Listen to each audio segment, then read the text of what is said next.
We have finally made it to the end of our Six Sigma and Lean Six Sigma White Belt course, which is based on the Council for Six Sigma Certification's body of knowledge. If you have not done so already, you should download a copy of the Council's White Belt Training Manual, which covers the first 3 chapters of their complete study guide. The training manual can be downloaded from the course description section for this course. But before attempting the 30-question White Belt certification exam, we should take some time to review what we have learned so far in this course. Because you will only have 3 chances to pass the exam with a score of 70% or greater in order to receive your dual Six Sigma and Lean Six Sigma White Belt certificates, this review will take about an hour to complete, after which you can take the timed exam whenever it is convenient for you. The White Belt certification exam is 30 questions. In order to pass, you will need to score a 70% or greater. There are 15 question banks used in this exam, and 2 questions are randomly pulled from each of these banks. The first 10 questions will cover Module 1, where we discussed what is Six Sigma. The next 14 questions will cover Module 2, where we discussed Six Sigma history and application. The final 6 questions will cover Module 3, where we discussed other process improvement methods. You may not take your exam while we are reviewing the information that will be on the exam. Once we have finished our review, then you may go ahead and take your exam. The system automatically timestamps the start and submission times for exams, and any exam that is stamped as having been started while we are reviewing this information will be flagged for cheating and your results will be invalidated. This review takes about an hour to complete. Then you will have an hour to complete your exam. Any unanswered questions will be marked as incorrect. Six Sigma is both a methodology for process improvement and a statistical concept that seeks to define the variation inherent in any process. The overarching premise of Six Sigma is that variation in a process leads to opportunities for error. Opportunities for error then lead to risk for product defects. Product defects, whether in a tangible process or service, lead to poor customer satisfaction. By working to reduce variation and opportunities for error, the Six Sigma method ultimately reduces process costs and increases customer satisfaction. The Six Sigma method lets organizations identify problems, validate assumptions, brainstorm solutions, and plan for implementation to avoid unintended consequences. By applying tools such as statistical analysis and process mapping to problems and solutions, teams can visualize and predict outcomes with a high level of accuracy, letting leadership make decisions with less financial risk. Six Sigma methods don't offer a crystal ball for organizations. Even with expert use of the tools described, problems can arise for teams as they implement and maintain solutions. That is why Six Sigma also provides for control methods. Once teams implement changes, they can control processes for a fraction of the cost of traditional quality methods by continuing to use the Six Sigma tools and statistics. Beta testing is sometimes used in Six Sigma, but the idea or change in question goes through rigorous analysis and data testing first. The disadvantage of launching ideas into beta or to an entire population without going through a Six Sigma methodology is that organizations can experience unintended consequences from changes, spend money on ideas that don't end up working out as planned, and impact customer perceptions through trial and error periods rife with opportunities for error. In many cases, organizations that don't rely on data make improvements without first understanding the true gain or loss associated with the change. Some improvements may appear to work on the surface without actually impacting customer satisfaction or profit in a positive way. In applying Six Sigma, organizations, teams, and project managers seek to implement strategies that are based on measurement and metrics. Historically, many business leaders made decisions based on intuition or experience. Despite some common beliefs in various industries, Six Sigma does remove the need for experienced leadership, and it doesn't negate the importance of intuition in any process. Instead, Six Sigma works alongside other skills, experience, and knowledge to provide a mathematical and statistical foundation for that decision making. Experience might say a process isn't working. Statistics prove that that is true. Intuition may guide a project manager to believe a certain change could improve output. Six Sigma tools help organizations validate those assumptions. Without proper measurement and analysis, decision making processes in an organization might start with someone with clout in the organization who has a good idea or takes interest in someone else's idea. Based on past experience or knowledge, decision makers within the organization believe the idea will be successful. So the idea is implemented. Sometimes it is implemented in beta mode so expenses and risks are minimized. In the end, the success of the idea is weighed after implementation. Problems are addressed after they impact products or processes in some way in the present or in the future. Beta testing is the act of implementing a new idea, system, or product with a select group of people or processes in as controlled of an environment as possible. After beta testers identify potential problems and those problems are corrected, the idea, system, or product can be rolled out to the entire population of customers, employees, or processes. The purposes of beta testing is to reduce the risk and cost inherent in launching an unproven product or system to a widespread audience. Six Sigma as a methodology for process improvement involves a vast library of tools and knowledge.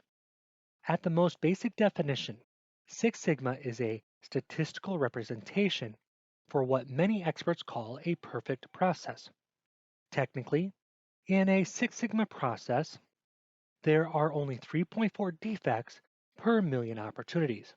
In percentages, that means 99.99966% of the products from a Six Sigma process are without defect. At just one sigma level below, at 5 sigma, or 99.97% accuracy, processes experience 233 errors per million opportunities. In simpler terms, there are going to be many more unsatisfied customers. While most people accept a 99.9% accuracy rate and even the most critical services on a daily basis, there is a wide gap between 6 sigma and 5 sigma. You are 68 times more likely to discover a defect or error when operating at a 5 sigma level when compared to a 6 sigma level. For organizations, it's not just about the error rate. It's also about the costs associated with each error. For most organizations, Six Sigma processes are a constant target. Achieving and maintaining Six Sigma perfection is difficult and requires continuous process improvement.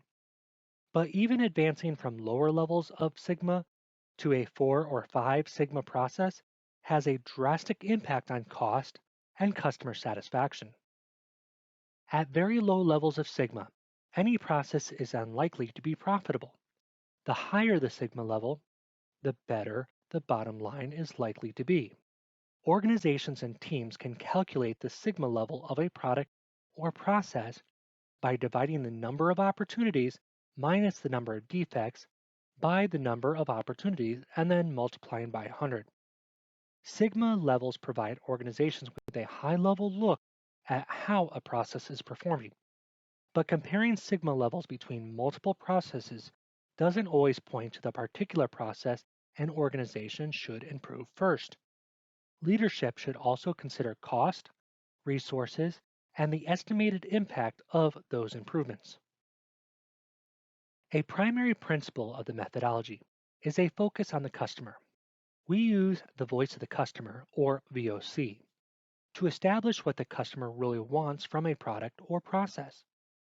By combining that knowledge with measurements, statistics, and process improvement methods, organizations increase customer satisfaction, ultimately bolstering profits, customer retention, and loyalty. An organization that completely adopts a Six Sigma methodology never stops improving. It identifies and prioritizes areas of opportunity on a continuous basis. Once one area is improved upon, the organization moves on to improving another area.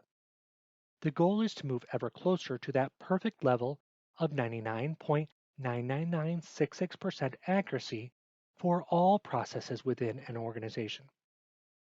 One of the best ways to continuously improve a process is to reduce the variation in that process, because every process contains an inherent variation. While waste is a major concern in Six Sigma, the concept of waste comes from the methodology known as lean process management. Implementing improved processes is a temporary measure unless organizations equip their employees working with the process to monitor and maintain improvements. In most organizations, process improvement includes two-pronged approach. First, a process improvement team comprised of project management methodology experts and subject matter experts define, plan, and implement an improvement. That team then equips the employees who work directly with the process daily in order to control and manage the process in its improved state. Often, Six Sigma improvements address processes that are out of control. Out of control processes meet specific statistical requirements. The goal of improvement is to bring a process back within a state of statistical control. Then, after improvements are implemented, measurements, statistics, and other Six Sigma tools are used to ensure the process remains in control. The part of any continuous improvement process is ensuring such controls are put in place and that the employees who are hands on with the process on a regular basis know how to use these controls. Six Sigma is not without its own challenges. It is often viewed as an expensive or unnecessary process, especially for small or mid sized organizations. Some obstacles and challenges that often stand in the way of positive results from Six Sigma include a lack of support, resources, or knowledge, poor execution of projects, inconsistent access to valid statistical data, and concerns about using the methodology in new industries. Six Sigma requires support and buy in at all levels of an organization. Leaders and executives must be willing to back initiative with resources, both financial and labor related. Subject matter experts must be open to sharing information about their processes with project teams. And employees at all levels must embrace the idea of change and improvement and participate in the training. Lack of resources can be a challenge to Six Sigma initiatives, but they don't have to be a barrier. Lack of knowledge about how to use and implement Six Sigma is one of the first issues small and mid sized companies face. Smaller businesses can't always afford to hire dedicated resources to handle continuous process improvement. But the availability of resources in Six Sigma training makes it increasingly possible for organizations to use some of the tools without an expert or to send in house staff to be certified by an external company. Companies implementing Six Sigma for the first time, especially in a project environment, often turn away from the entire methodology if the first project or improvement falls flat. Proponents of Six Sigma within an organization really have to hit it out of the ballpark with the first project if leadership and others are on the fence about the methodology. Teams can help avoid poor project performance by taking extreme care to execute every phase of the project correctly. Data and analytic issues are common challenges for organizations of all sizes. Gaining access to consistent and accurate data streams is difficult. Six Sigma originated in the manufacturing business, and because of this, organizations often discount the methods or believe they will be too difficult to implement in other industries. In reality, though, Six Sigma can be implemented and customized for any industry out there. While the roots of Six Sigma are commonly attributed to companies such as Toyota and Motorola, the methodology is actually grounded in concepts that date back as far as the 19th century. Before delving into the history of Six Sigma, it's important to understand the differences between traditional quality programs, such as total quality management, and continuous process improvement methods, such as Six Sigma. Most modern quality and improvement programs can be traced back to the same roots. Both quality programs and continuous process improvement methods look to achieve goals such as reducing errors and defects, making processes more efficient, improving customer satisfaction, and of course, bolstering profits. But quality programs are concerned with achieving a specific goal. The program either runs forever, constantly working towards the same goal, or it achieves the end goal and must be reset for a new goal. Six Sigma, on the other hand, seeks to instill a culture of continuous improvement and quality that optimizes performance of an organization from the inside out. It's the cultural element inherent to Six Sigma that lets organizations enact both small and sweeping improvements that drastically impact efficiencies and cost. Six Sigma does not work towards individual goals with regards to each project, but the projects are part of the overall culture of improvement in practice is never done. Six Sigma creates safeguards and tactics so that even after a project is considered complete, controls are in place to ensure progress continues, and it is impossible to revert to old ways. The foundations of Six Sigma build on the knowledge and concepts championed by Walter Shewhart in the 1920s, Edwards Deming in the 1940s and 50s, and compiled by Bill Smith and Michael Harry in the 1980s while working at Motorola at the end of the quality crisis, which was resulted from the Japanese post-war economic miracle. The roots of statistical process control, which provide a backbone for Six Sigma methods, began with the development of the normal curve by Carl Friedrich Gauss in the 19th century. We know today that the normal curve is just one of several possible probability distribution models. It is perhaps the most widely used model, and the other models developed from the normal curve. In the early part of the 20th century, statistical process control received another big boost thanks to the contributions from an engineer and scholar named Walter Shewhart. Shewhart's contributions to quality are many, but two specific ideas stand out. First, Shewhart was the first person to closely relate sigma level and quality. He defined a process in need of correction as one that is performing at a 3 sigma.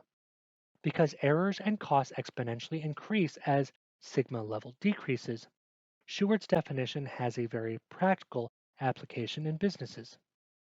At a time when scholars were writing about the theoretical application of statistics, Shewhart developed ways to apply these concepts to the manufacturing and industrial industries. During the same time period, W. Edwards Deming was working for the U.S. Department of Agriculture. A physicist and mathematician, Deming was in charge of teaching courses at the agency's graduate school. Later, Deming brought Shewhart's statistical concepts to the United States Census Bureau, applying his theories outside of an industrial manufacturing environment for possibly the first time. One of Deming's ideas is called the Plan, Do, Check, Act cycle. Following World War II, Deming worked in Japan on behalf of the United States government in several capacities. While in post-war Japan, Deming befriended statisticians and convinced at least one notable engineer that statistical process control was relevant to Japan's needs to drastically drive economic and production performance to overcome damage from the war. Then, in 1986, Bob Gavin, the CEO of Motorola, wanted to see an improvement in quality and production. Not just any improvement, he wanted a tenfold improvement in half a decade. Engineer Bill Smith and Michael Harry began working on that problem, and in the process, They created Six Sigma. Deming's teachings and the need for Japanese industry to make a successful comeback following a catastrophic war combined to bear fruit for Toyota. Toyota's leadership had visited the concepts of quality prior to World War II, but improved performance and efficiency became more critical goal given the nature of Japan's economy and the resources in the 1940s and 50s. Taking manufacturing ideas attributed to Henry Ford, Toyota leaders applied statistics and new quality concepts to create a system they felt would increase production and allow for variable products while reducing cost and ensuring quality. Several individuals were instrumental in the ultimate development of the Toyota production system. They infused the process with automated machinery, quality controls to keep defects from occurring, and efficiency tools that had not yet been applied with such detail and consistency. Toyota had previous factory experience.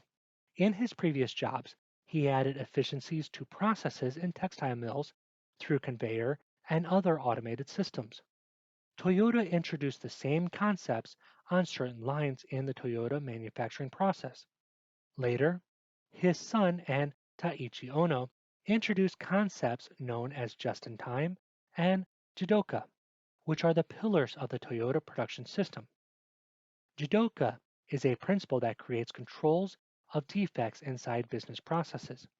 Instead of identifying defects at the end of the production line and attempting to trace errors back to the source, Jidoka demands that a process stop as soon as errors are detected, so improvements or troubleshooting can happen immediately. The principles driving Toyota's system and later the foundation of lean process management or Lean Six Sigma include the defining customer value, identifying the value stream for customer needs and desires, identifying waste in the process, the creation of continuous process flow, and continuing to work to reduce the number of steps and time it takes to reach customer satisfaction. Lean management is highly concerned with removing waste from any process.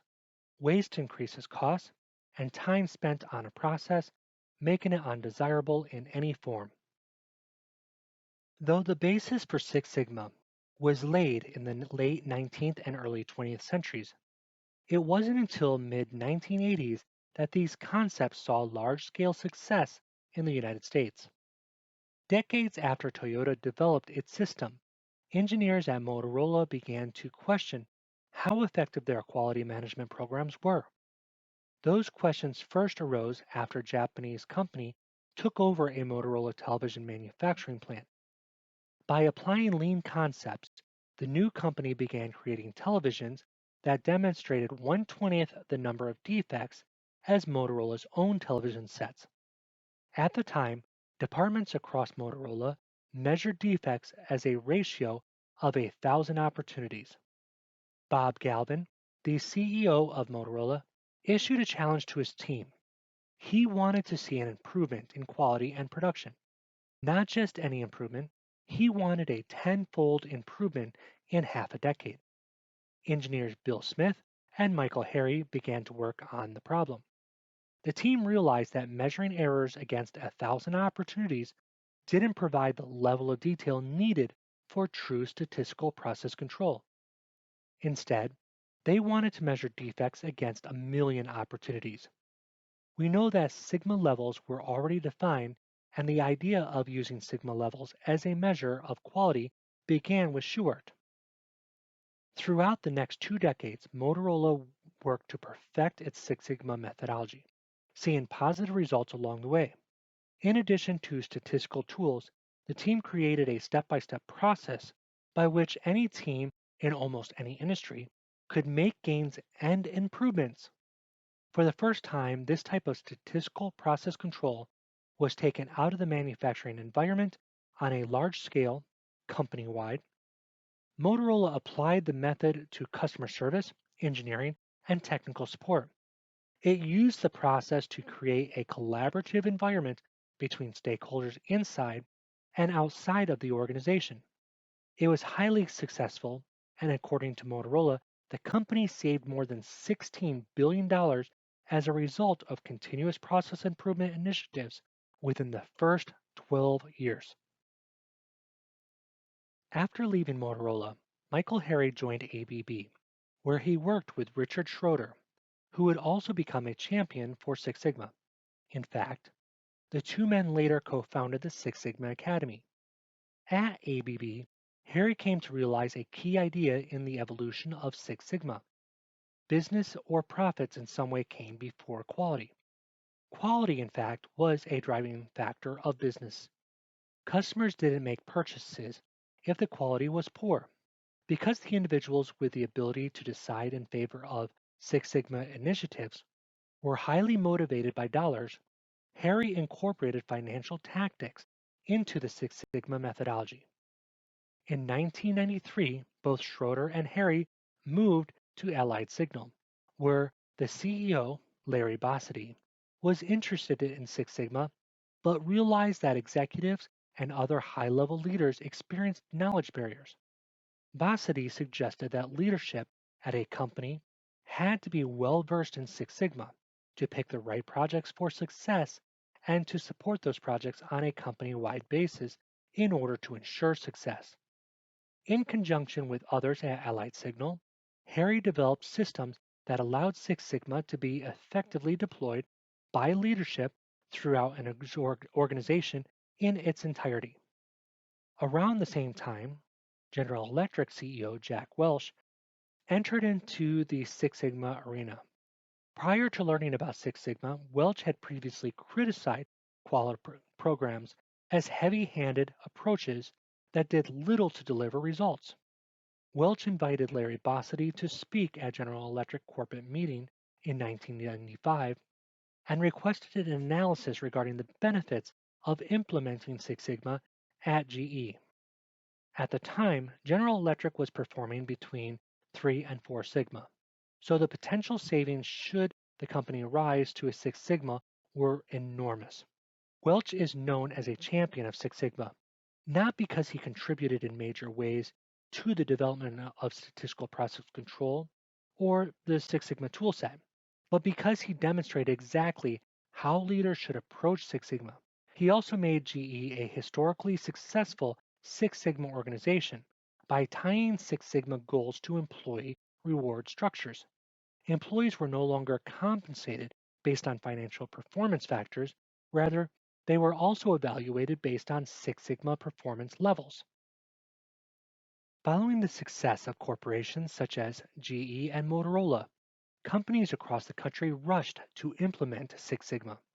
Unfortunately, in the rush to implement the process, many organizations executed improvements poorly or failed to gain an adequate understanding of statistical process control before moving forward with improvements. Although Six Sigma methods have been used by organizations to gain millions, even billions in savings and efficiencies, some companies walked away with a bad taste for the process. That bad taste has resulted in the following misconceptions and myths that are still prevalent today in many industries. Some people say that Six Sigma is solely concerned with metrics and ignores common sense. But the opposite is actually true, because Six Sigma often starts with traditional common sense ideas, often arrived at through brainstorming, and validates those assumptions with data. The reason for this myth is twofold. First, managers and others who are used to making calls without being questioned are suddenly questioned in a Six Sigma environment. Not only are they questioned, but hard data sometimes proves them wrong. Second, in some cases, data is improperly used to support conclusions that are against common sense or tradition. When those conclusions turn out to be faulty, it's easy to blame the process of Six Sigma where there is a lack of adequate understanding of the statistical theories involved. There is also those who insist Six Sigma is too expensive. While enterprise-wide adoption of Six Sigma can be costly at first, due in part to training needs, slow integration of Six Sigma into a company often costs very little in the long run. Organizations have to balance how they adopt Six Sigma with budgetary concerns, but when implemented correctly, Six Sigma generally leads to savings that more than cover its initial investment. Finally, some proponents think that Six Sigma can fix anything.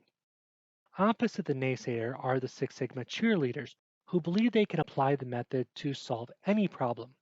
While Six Sigma can be applied to any problem of process, if morale or other human resource problems are at the root of an issue, statistics cannot help. Six Sigma is applied via a controlled project selection and management process.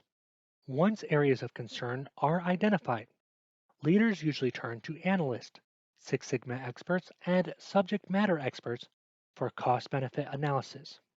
Six Sigma teams attempt to quantify how broken a process is by calculating Sigma level, cost of defects, downtime, and other metrics, and how much it might cost to address the problem. Problems are then prioritized according to severity as well as an organization's ability to address the issue. Teams begin working through the priority list, returning to the analysis from time to time to ensure the list has not changed. Possessing a Six Sigma certification proves that an individual has demonstrated practical application and knowledge of Six Sigma. A certified Six Sigma white belt is familiar with the basic tenets of the Six Sigma methodology, though they aren't often regular members of process improvement teams. A yellow belt certification is a step above white belt. It is still considered a basic introduction to the concepts of Six Sigma, but a yellow belt learns basic information about the DMAC method, often used to improve processes. Certified green belts work within Six Sigma teams, usually under the supervision of a black belt or master black belt. In some cases, green belts might lead or handle smaller projects on their own. Green belts are generally equipped with intermediate statistical analysis capabilities. A certified Six Sigma black belt usually works as the project leader on process improvement projects. They might also work within management, analysis, or planning roles throughout a company.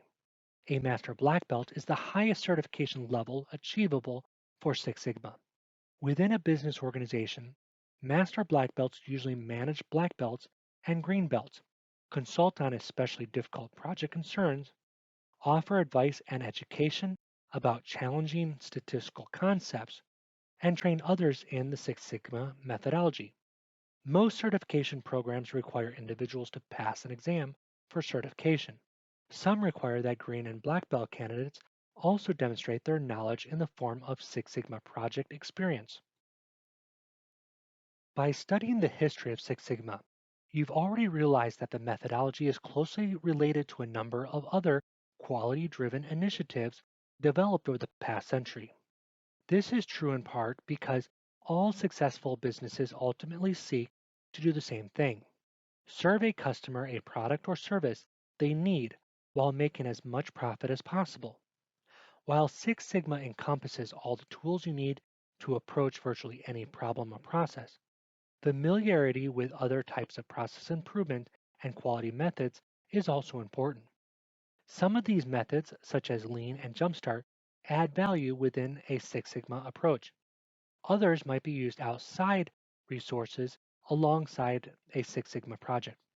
Even if you don't use or work with some of these programs, you will need to communicate with leadership and business partners who are familiar with the other methods. The ability to frame Six Sigma concepts in a more global quality management approach can help you win support for your projects.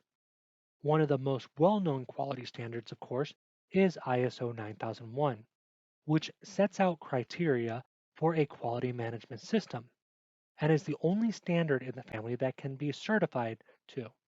It can be used by any organization, large or small, regardless of its field of activity. In fact, there are over 1 million companies and organizations in over 170 countries certified to ISO 9001.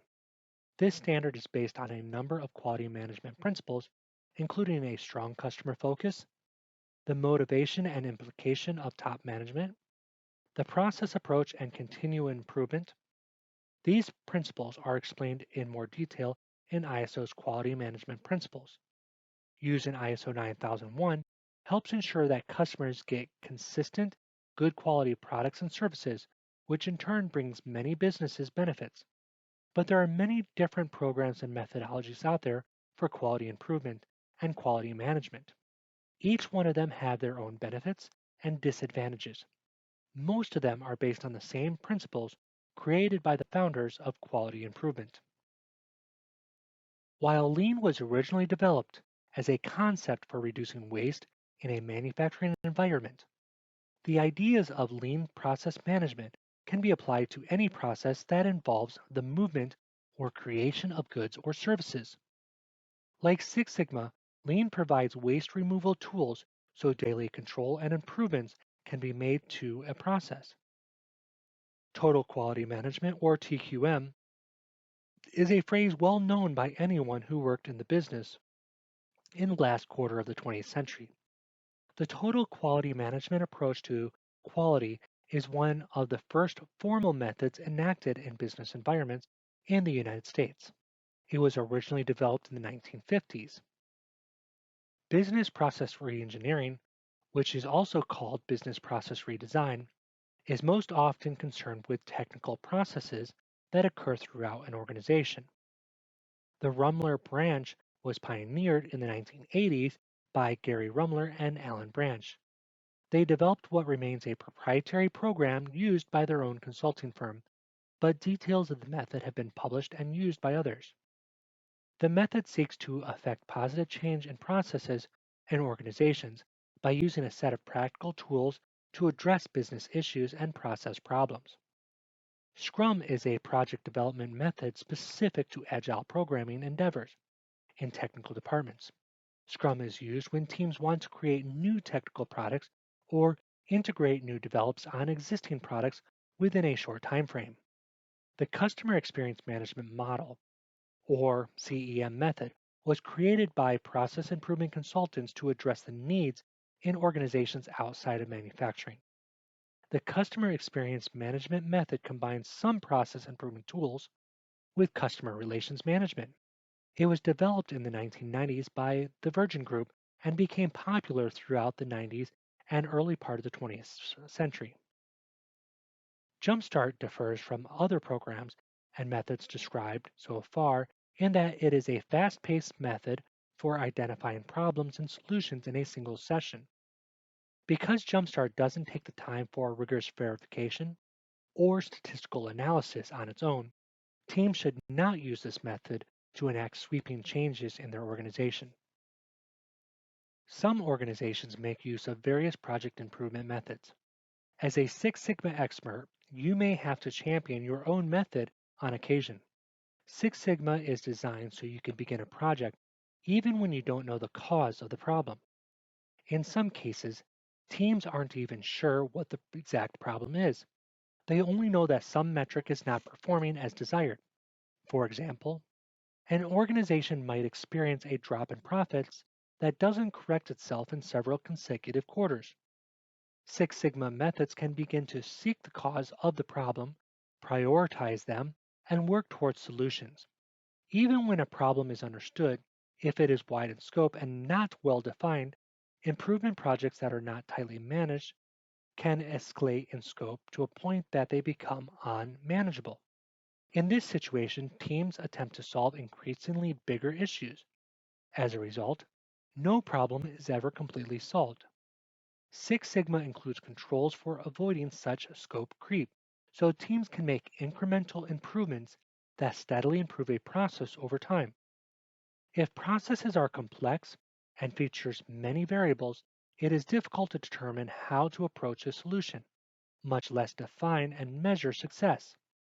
Knowledge of statistical analysis and process control lets teams approach the problem that involve enormous amounts of data and many variables.